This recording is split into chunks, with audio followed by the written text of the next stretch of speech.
Hi everyone, I want to give you an insight into the hedge fund industry a little bit. This will make you really happy. It'll make you happy and it'll make you want to set up your own fund, trust me.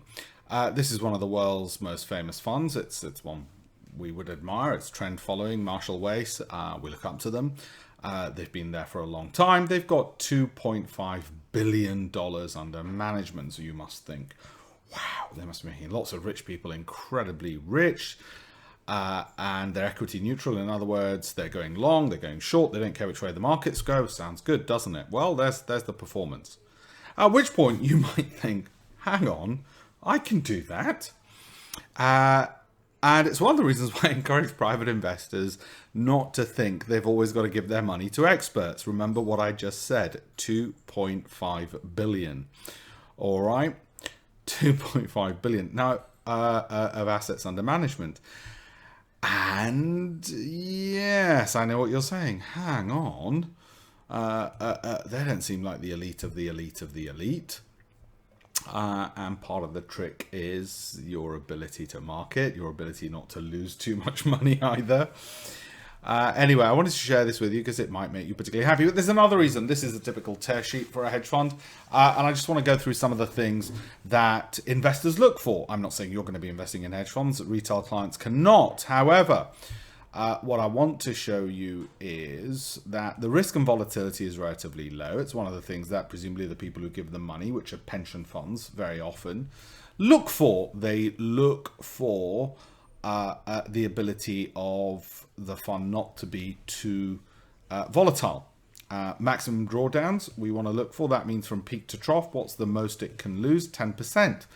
Believe it or not, maximum drawdown being minus 10% and risk being just 7% is considered very valuable in the industry. Okay, another thing, well, I won't go into skew and kurtosis, but what this is essentially measuring is if you looked at the returns in a bell curve, then to what extent are the returns skewed positively, and also to what extent are they just arising from one or two good months?